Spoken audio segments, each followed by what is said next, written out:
I'm Marcus Smith, and this is Constant Wonder. Join me on a quest to find awe and wonder in all creation, human or wild, vast or small, spiritual encounters that move us beyond words.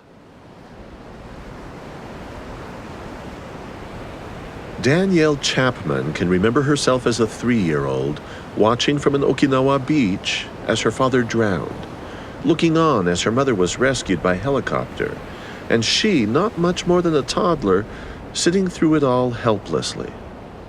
I know it's hard to believe. I wasn't quite 3 years old yet, but I do remember it quite clearly.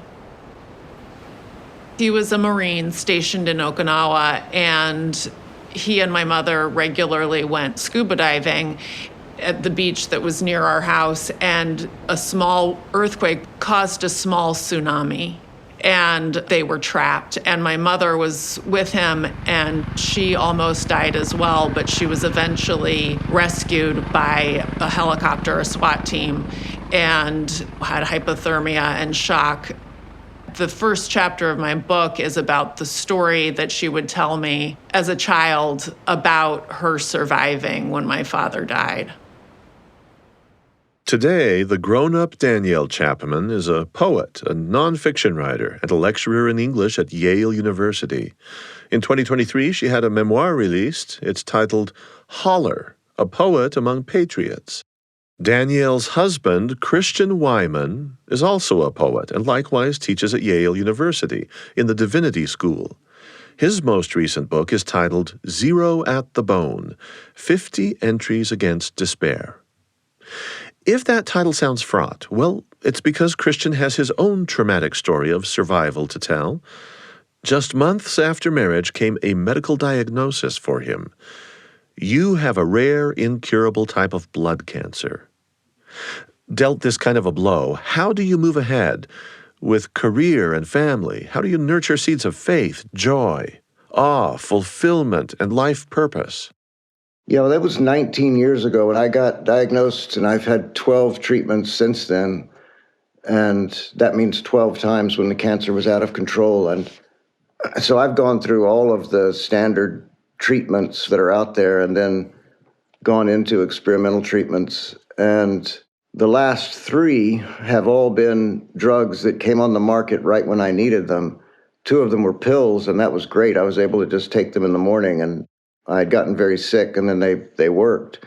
The last one was just a year ago, and it was what's called CAR T-cell therapy, and they take out your T cells and genetically re-engineer them and then put them back in your body. And it looked like I was done last spring, like I wouldn't survive, but the treatment worked fantastically. And so once again, I am completely cancer-free. At the outset of this second story, I put Christian at the heart of things as a protagonist who survives cancer. But to be more accurate, Danielle and Christian together have made for a remarkable team facing the ravages of this disease. Okay, let's take this yet further still. The 4 of them are a team. I'm now including their teenage daughters, who have been right there, as well as Mother Danielle, through the various cancer treatment cycles for their father and husband, Christian. Visiting with Danielle and Christian, I've been struck by the grace and apparent equanimity with which this family has lived and loved and found joy, all the while in the shadow of present pain and inevitable mortality.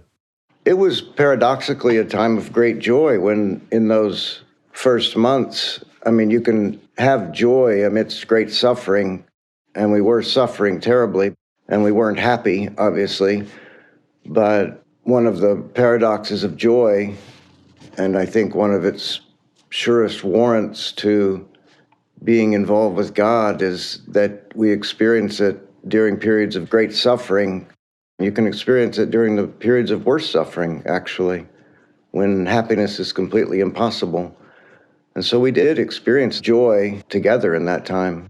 In this episode of Constant Wonder, featuring Christian and Danielle, we'll hear some of their improbable life story, their dual paths to poetry as a profession, and some hard-earned insights about how they have found a quiet, enduring faith that has a freshness to it, unsullied, it seems to me, by the various potential pitfalls of thinking dogmatically about our course in life.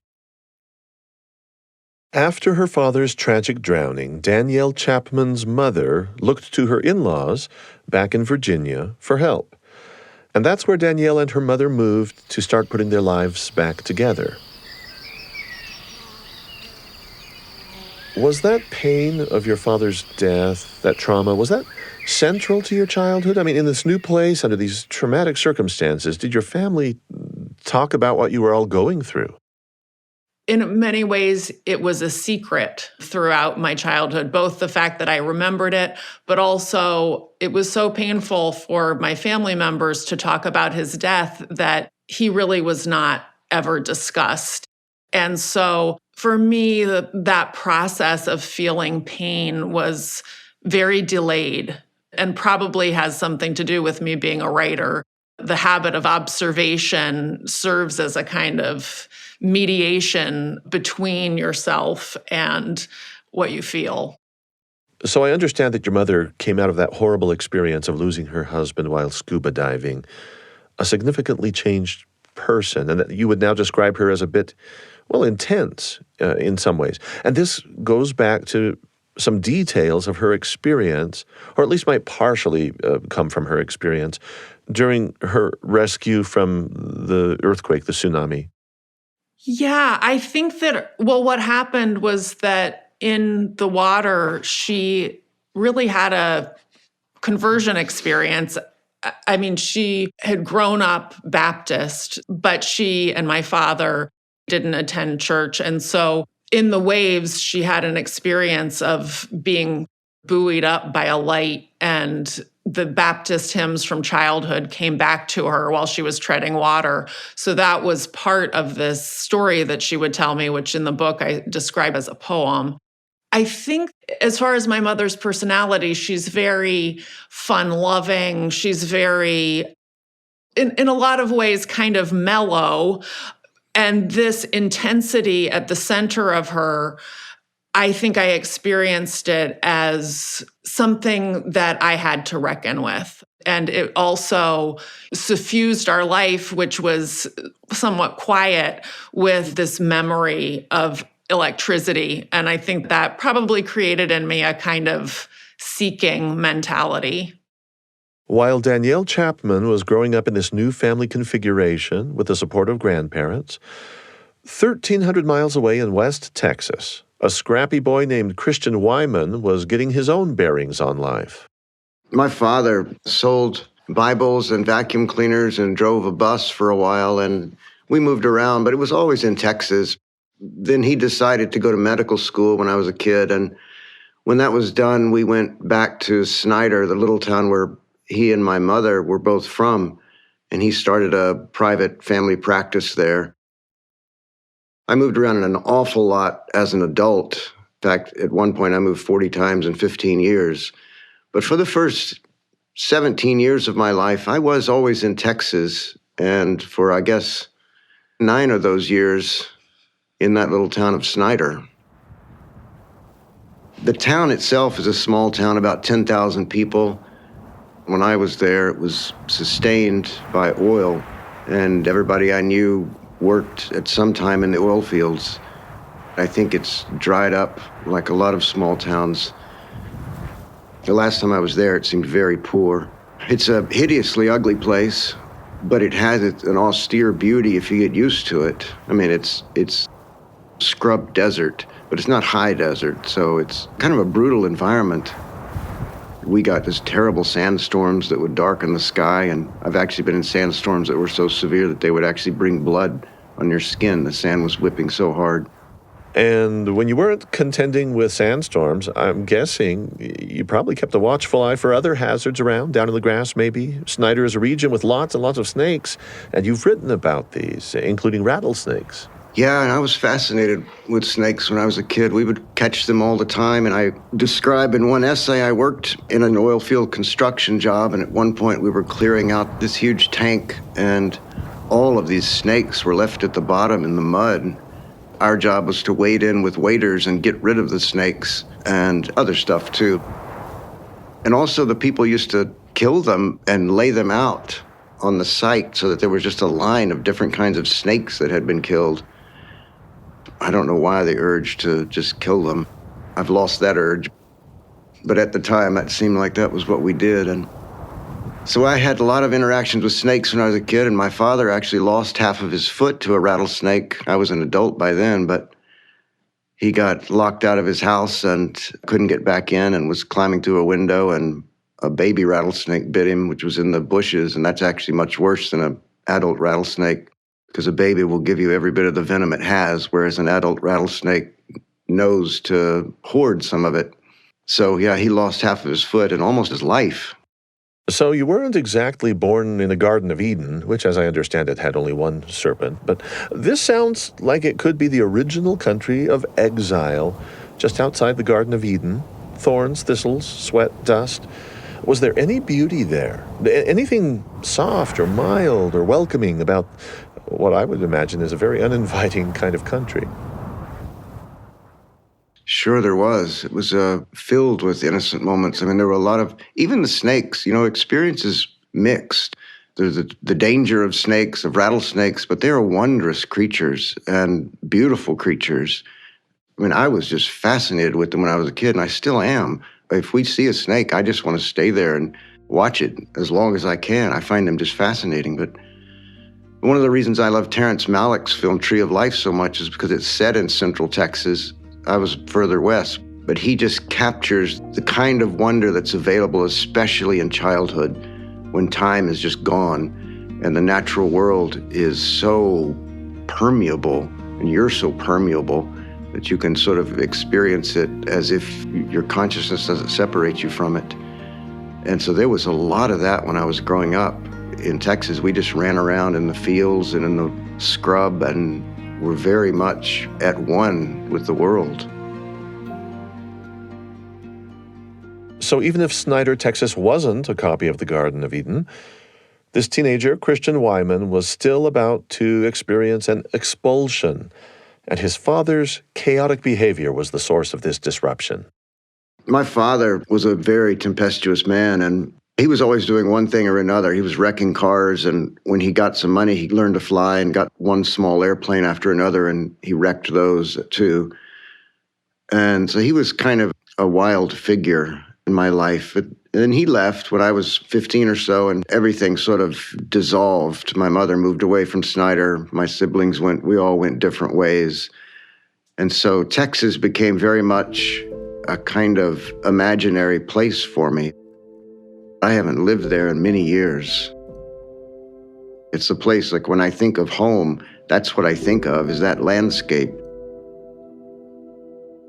We became very poor when my father left, and so I went through several years of really struggling, and I had to pay for my college on my own. I just took off, and I was determined not to be poor, and so I was going to be a lawyer, international lawyer. That's what I had decided. I majored in economics, and then sometime in the middle of college, I took a literature class, and someone persuaded me to apply for this fellowship to Oxford, and I got it. And so I went for a semester to Oxford, and that really changed me. I read on my own while I was in Oxford. I actually read Yeats and Eliot.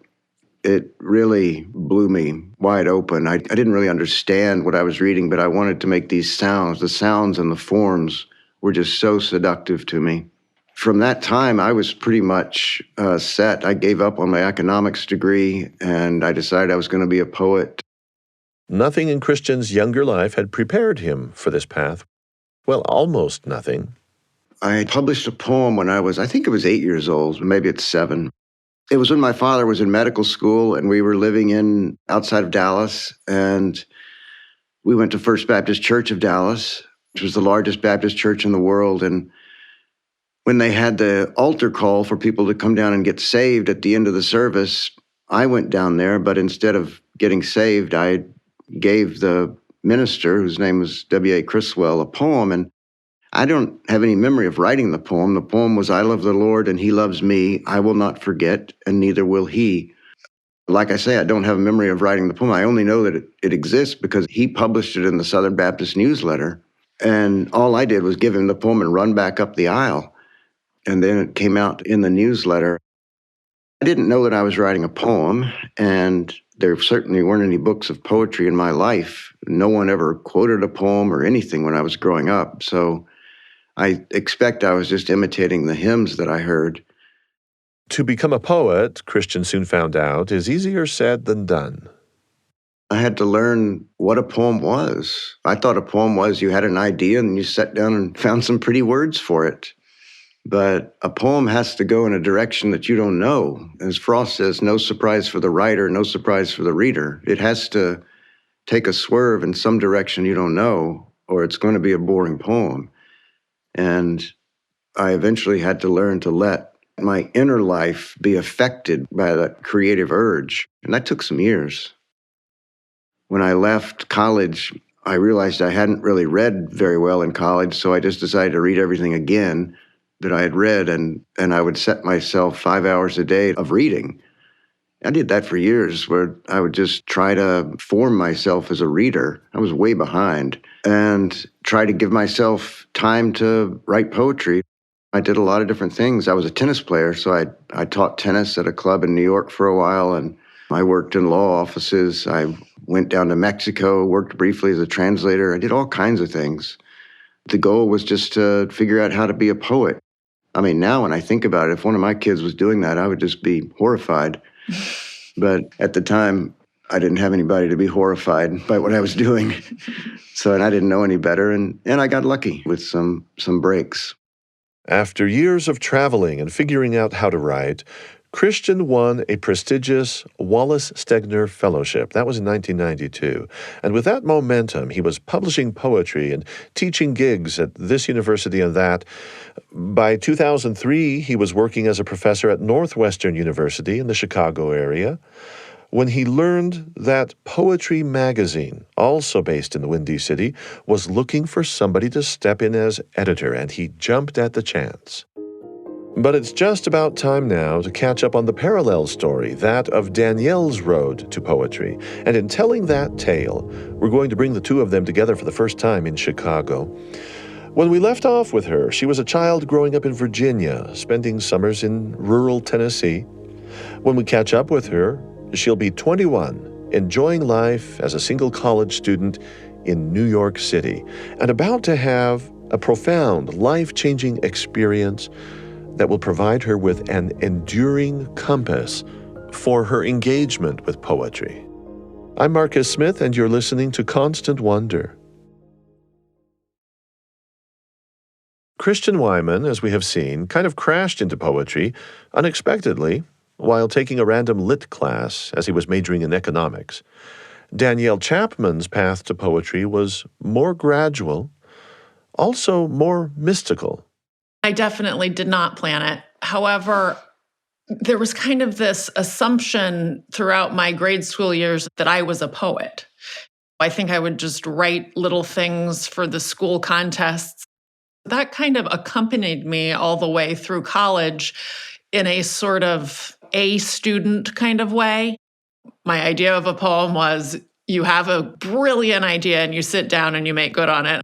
A lot of self-satisfaction involved. Then came an event that pulled Danielle away from her tidy formulation of making good on brilliant ideas with the artful use of words. This moment came on a spring day in New York City at a time when, by her own account, she was a young adult, mostly given to pursuing life's usual pleasures, and not thinking of herself as particularly religious or given to the pursuit of things we might call transcendent or spiritual. When I was about 21, I had what I would call a mystical experience, an encounter.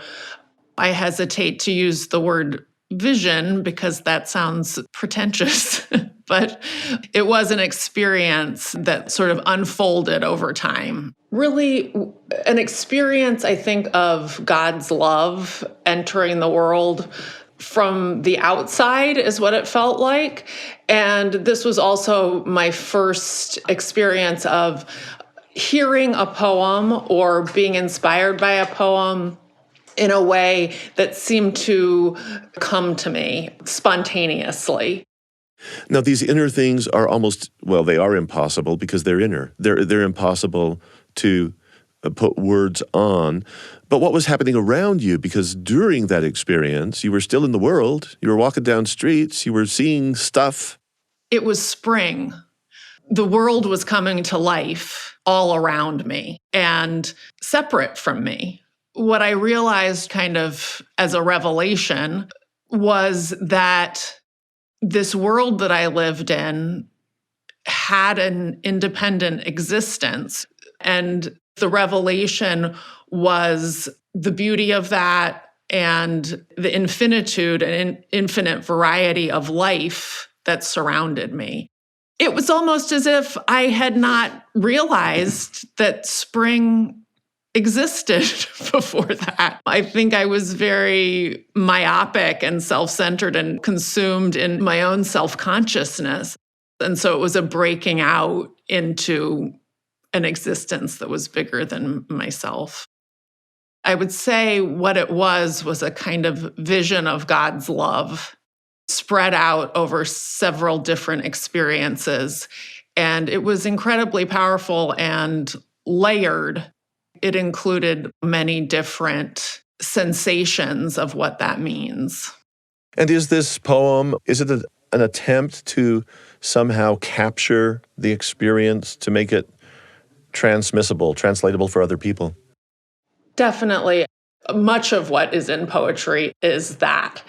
You're trying to find words to embody something that is beyond us. So there's a lot of concrete nouns in this poem. I think one thing that struck me was just the magnificent variety of our earth, which living on the Lower East Side in New York can sometimes seem kind of grim. It's not always a wonderful variety, and yet illumined in just a certain way, it can feel revelatory and definitely like a gift. Should we dip into the lines? It's a pretty short poem. Should I read the poem or just a couple? Yeah. Grand Street. Chinatown flashed like a brain in creation. Chrome frying cages, rotisseries for sale, fluorescent egg-glazed mung bean buns, silver scales brandishing smelts silver scales, trim business people in razored suits inspecting growths on bulbous vegetables, laborers stippled pale with drywall chalk darting out of the subway tunnels, and the tiny sages in oily rags, hobbling through the alley villages, the light judged each, integral to all. As I have visited with so many different people about their experiences like this or involving awe or wonder, attentiveness and the specificity of what one is experiencing, that this is never vague stuff for people. It just seems so particular. Yeah, I think that's what is both miraculous and convincing about it for me, in my experience, but also in other people's. I think that's how people have an experience of God, is when you feel that immensity and infinitude has come through to you in extreme particularity. So it could not have reached anybody but you.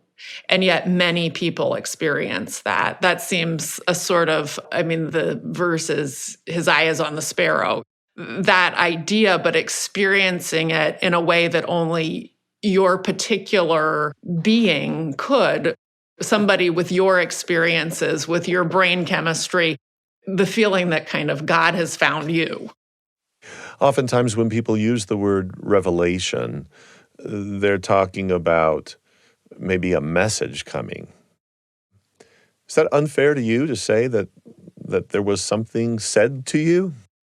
Well, every time I try to define that, I get tangled up, to be honest, except that I do feel like it was a sort of vocational moment of when I received the idea that I should be a poet. And the life of a poet can be pretty tortuous. So I've needed to rely on that a lot because there's been many times that I did not want to keep doing it. And when you use the word vocation there, somebody could just say that's a profession, but the root comes from the word for a call, a calling. Mm-hmm. Are you meaning it in the first sense or the latter sense? The latter. I mean, the idea of poetry being connected with a call to God. As already indicated, by the year 2003, having held several teaching positions at Stanford, Lynchburg College, and Northwestern, Christian Wiman became editor of the prestigious poetry magazine in Chicago. Meanwhile, Danielle, after graduating from New York University and earning an MFA at the University of Virginia, was also hired to work for poetry. We met at a cafe that's not there anymore called Albert's Cafe. But my sharpest, I do remember that. That was the first time we met. But my sharpest memories are I used to take the bus to her neighborhood in the evenings, and I would hope to run into her somewhere, and I would go various places, and sometimes I did, sometimes I didn't. But the one time that I remember so clearly was in a Borders bookstore, and I went in and bought her a copy of All the King's Men, which was a novel I loved at the time, and then I saw her. She was reading Shakespeare again, reading Shakespeare still after all these years. And yeah, that's a very lit moment for me. And then we left there and took a walk down to the lake and spent a couple of hours together. And I remember that whole time as if it's just sort of embossed in gold. It was a beautiful, beautiful time. I hope you remember it too, Danielle. Yeah, it's just like a clear pane of light that evening. I think it was a combination of feeling the coincidence, which we've reflected in over the years may not have been that coincidental since we were kind of looking for each other, but still, it was a big city. You often want to run into somebody and you don't, right. But we did.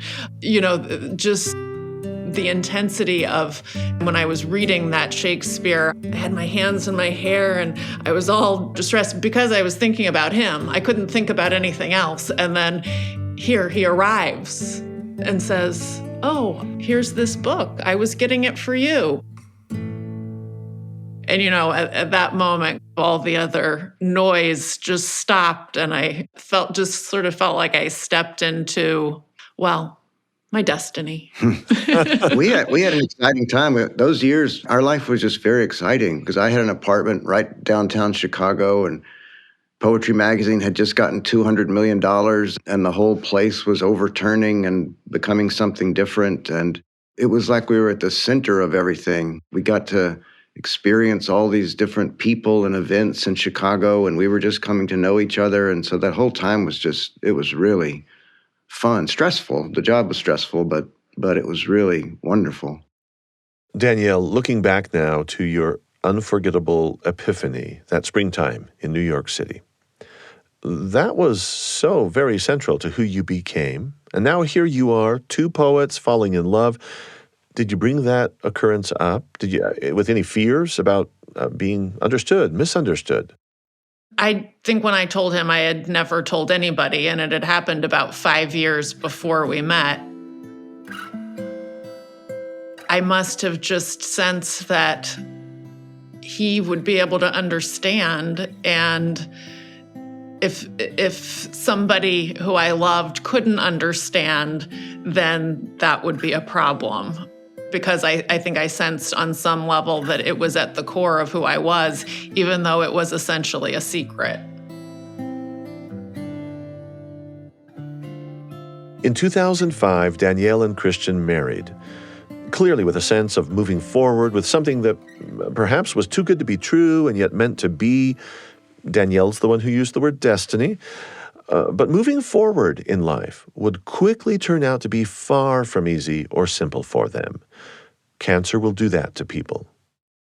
Let's talk about that event of receiving the diagnosis. Christian, it was your 39th birthday. Yeah, it was. And I got diagnosed in a voicemail message, and then we couldn't get back to the doctor until the following Monday. So it was at least 2, maybe 3 days before we were able to get anything other than that voicemail message. So yeah, that was a scary time. And it's called Waldenstrom's macroglobulinemia. That's a mouthful. Right. It's a rare disease, although now that I'm in that world, I've certainly encountered a lot of people who've had it. But yeah, I think it's about 1 in a million people have it. The diagnosis came very early in your marriage and before you had children, right? Right. We'd only been married for 8 months, I believe. We didn't have kids till about 5 years after that, just because of everything that was going on. This is a story of bombshell news. And I want to know if you can relive for us how you related to each other. How did you grapple with the news together? Yeah. We were very close then. It's hard for me to recall exactly the specific details, but it was a time of real closeness for us, and part of that was faith. And we had been saying prayers to ourselves before dinner before that, and had been talking about going to church, but we'd never actually darkened the door. But church was a big part of it, because we did start going to a church that was just down at the end of the street, and that turned out to be a marvelous place. And so we would go to the Sunday morning services and then take walks afterwards and talk about what we just heard in church. And we became very close to the minister and his wife. And so that was a big part of those weeks. Danielle, your perspective on those first weeks? We were absolutely floored by this news and reeling for a long time, while simultaneously experiencing what Chris is talking about. And so both being writers, I think that a lot of what was happening is we were each separately just struggling to make sense for what it meant to our own lives, and then coming together and trying to talk about it and just to grapple through it. As Chris said, it also marked the advent of us thinking about faith explicitly, which was the first time that had really happened in our marriage. And so I think it marked kind of a new phase of seeking that was difficult, and yet we were there side by side. Christian, I understand that before going back to church after your diagnosis, you had not written a poem for quite some time. I was still writing prose constantly, but I had stopped writing poems for almost 3 years and wasn't able to write any poems. And actually, the first time we went to church, I came home and wrote the first poem that I had written in all that time. And it was a formal poem, and it took me about 45 minutes to write this whole thing. It was like a burst of inspiration. So that was, and I started writing pretty constantly after that. There was a whole series of poems that came out of that time. These forays in the direction of faith and then formal participation with a church. I'm wondering what the wellspring was of saying, let's go to church. How do you remember how that came about? Well, we almost went into church when we got engaged. We paused before the service was about to start at this church in downtown Chicago, a big church, and we were right outside the door and thought about going, and then we just didn't go in. And we decided to go to the lake instead. So it had been something that we were on the verge of doing for a while. It just took that jolt to get us through the door. People tend to diminish the action of turning to God in a time of crisis, but it takes a hell of a lot for people to change their coffee consumption or their alcohol consumption or their exercise or something. And so if you're talking about changing your existential relation to the world, it can take a pretty big jolt to cut through everything. This is Constant Wonder. I'm Marcus Smith. Our guests in this episode are the married poets Danielle Chapman and Christian Wiman. Poets by calling, teachers by profession, unusually observant thinkers about faith and hope in the face of life's vexing challenges. As our conversation with them continues, we're going to learn more of their views on the nexus of pain, particularity, and poetry. Christian's cancer diagnosis arrived in 2005 on his 39th birthday. Cancer treatments often involve considerable pain, fatigue, often a deep sense of emotional isolation as well. And as with so many of the deeper things in life, pain is nearly impossible to explain or share, even with those closest to you. Physical pain can completely island you. It can really cut you off from other people. It does, inevitably, if it's bad enough. And there's not much to say about it other than it's just awful, and you hope to get through it. Psychological pain is different. It can be as bad in some ways, but as long as you don't get completely isolated, it's not necessarily as bad. It can be something that you can use in the way that we were able to do when I was first diagnosed. Physical pain's different, and yeah, as I say, there's not a lot to say about physical pain. It's just horrible, and you just want to take enough drugs to get rid of it. Mm-hmm. Mm-hmm. I mean, we're all going to experience it eventually. It's something that Simone Weil has that chilling statement that every instant brings us closer to something we will not be able to bear. And that's true. Anna Kamienska has a wonderful poem that begins, "Lord, let me suffer much and then die." It's called A Prayer That Will Be Answered. And she prays for that. It's good to be reminded of the fact that we are these bare, forked creatures, that in the end we are wholly dependent, even when we think we're not. That kind of pain makes it concrete and you're forced to deal with it, but it would be good if we could reckon with that earlier in our lives. Having mentioned painful things, that's probably a good bridge to From a Window, a poem by Christian, where the word grieving shows up in the very second line. Christian, would you share that with us and tell us what's going on here? Sure. This poem is about a man sitting at a window and he sees a tree that's covered with birds, and all of a sudden the birds take off. He didn't recognize they were birds until they took off, and they take off all at the same time, so it's as if the leaves have taken off. It's a poem that I began in grief, and it begins incurable and unbelieving, and the poem exploded into joy quite beyond my expectation. It's not actually from a real experience. I didn't have the experience of watching a tree explode into birds and then go write a poem about it. The poem itself gave me the subject. I wasn't planning to write about that. The tree also appeared after those first lines. If it refers to anything specific, it's to a flock of birds I saw from a train in Morocco once when I was in my 20s, and I'd been on a train all night, and at dawn, I saw this incredible, huge flock of birds seeming to keep up with the train and moving in the fluent way that they move, and it was one of the most extraordinary things I've ever seen. A poem is not always locked to just particular experience. What it can do is fuse disparate experiences in your past so that you realize you have had this experience, and it can make you see things that you didn't see in the past. And that's both a work of imagination and memory. This poem is called From a Window. Incurable and unbelieving in any truth but the truth of grieving, I saw a tree inside a tree rise kaleidoscopically as if the leaves had livelier ghosts.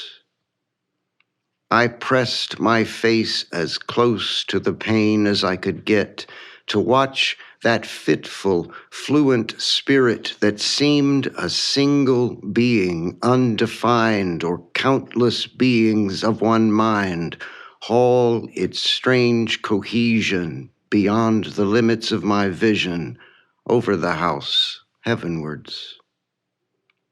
Of course I knew those leaves were birds.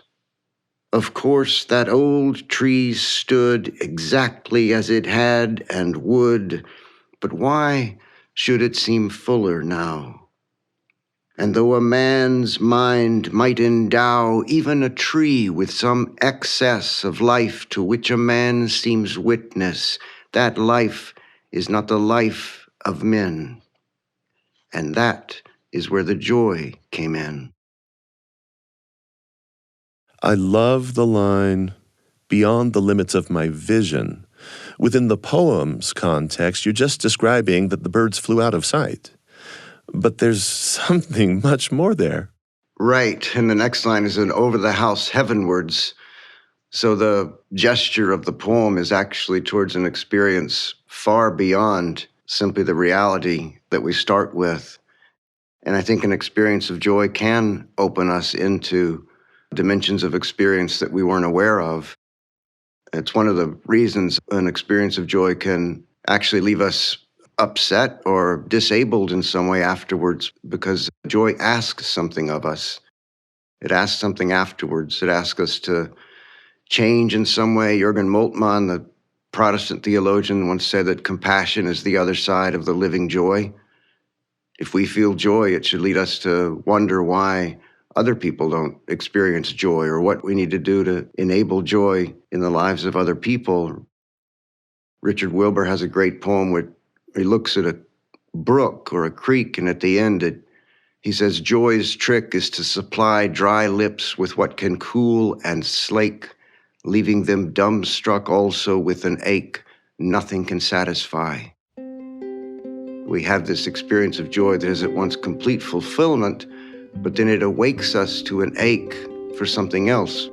That longing that it fulfills also causes pain. It makes us homesick for a home that we didn't realize that we had, in C.S. Lewis's terms.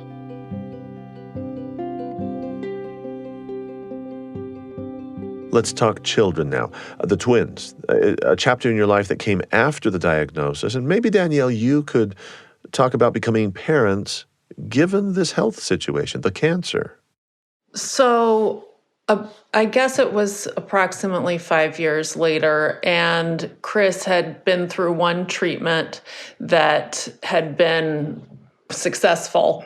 And of course, we had a lot of misgivings about going through with this, trying to have kids, given the situation. But we were assured by the doctors that basically it was a good idea, and that all precautions could be taken to make sure that the babies were healthy. And also, Chris had an incredible doctor in Chicago, Dr. Gordon.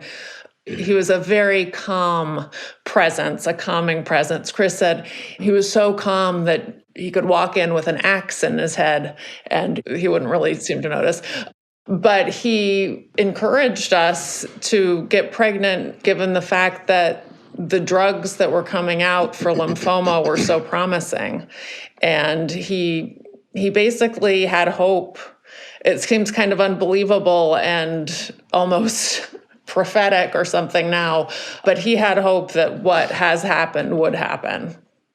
And he kind of instilled that in us. And I had a weird, the way that I've described it to myself is this flint-like grain of hope that I just thought it might be okay. They were characterizing him as being in a complete remission. However, very soon after the girls were born, Chris got really, really sick. We were blindsided by it. And when they were about 8 months old, he ended up in the hospital and he was extremely sick, and it ended up leading to a bone marrow transplant. The particular blood cancer that has shaped this family's story has called for a series of different therapies for Christian. These therapies have brought seasons of remission, seasons of setback, times of resurgent hopefulness whenever things have gone well. The bone marrow transplant Danielle is talking about here used material from Christian's own body and seemed to lead to a complete remission. The girls were 2 years old. It was time for a vacation. After that bone marrow transplant, I had gotten a lot better, and we went to Seattle for 3 months. It was just a wonderful time for us, and we would take the kids to a daycare in the mornings so Danielle and I could work, and then in the afternoons we did something together in the city.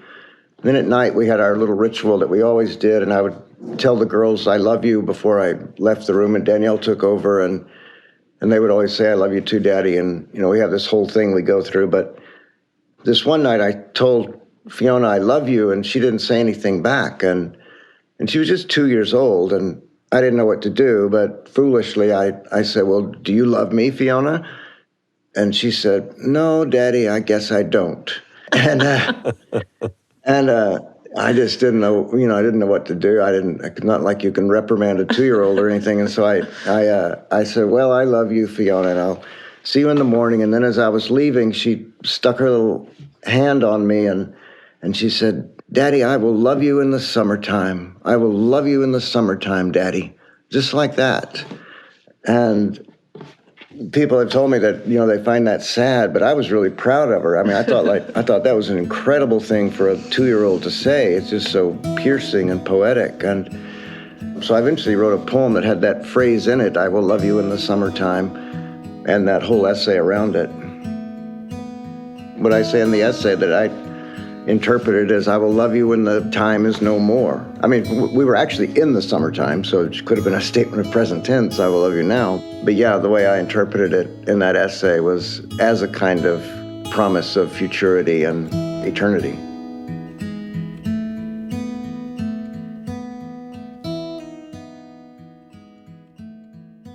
Since 2005, Christian has undergone several treatments, including chemotherapy and the bone marrow transplant, but some more experimental treatments as well. Each time it looked like cancer would run its course, a new treatment would become available. The latest miracle has been a new type of T-cell therapy that proved effective in the nick of time. For the past year, as we have this conversation, Christian has been cancer-free. Another much prayed for lease on life. This cancer is incurable, so they would never tell you that you're cured. So I'm back in the waiting game.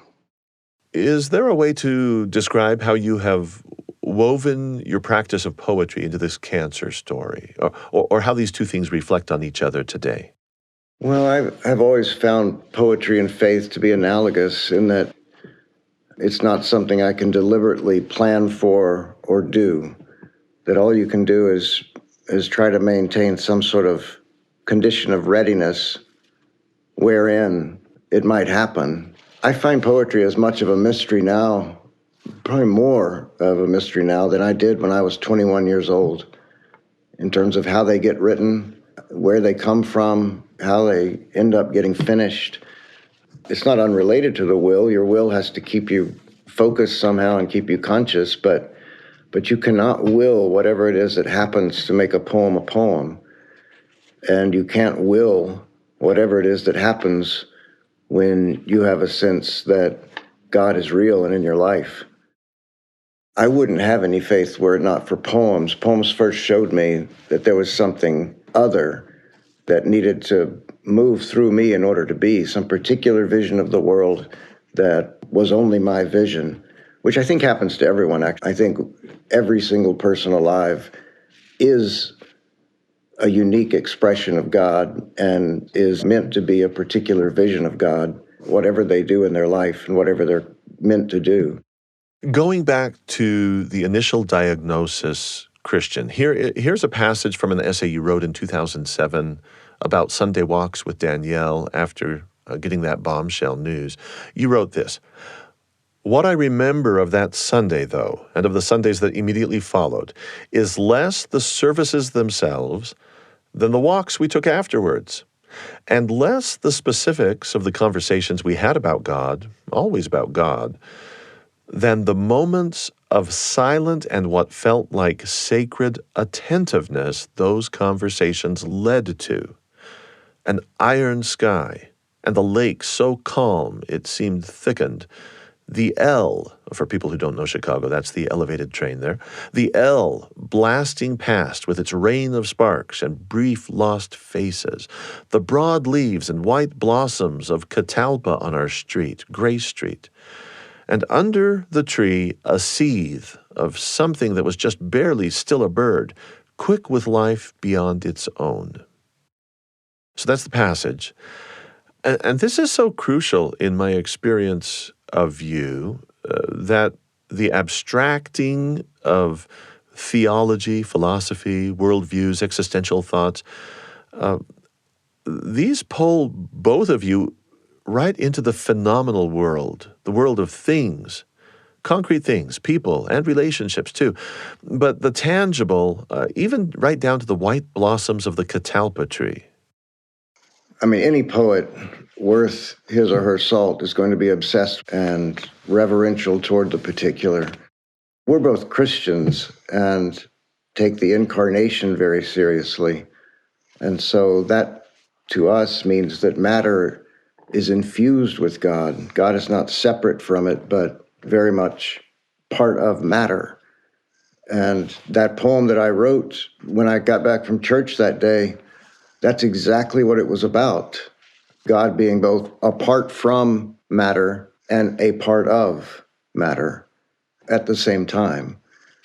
There's a great line from a novel by Elizabeth Bowen: to turn from everything to one face is to find oneself face to face with everything.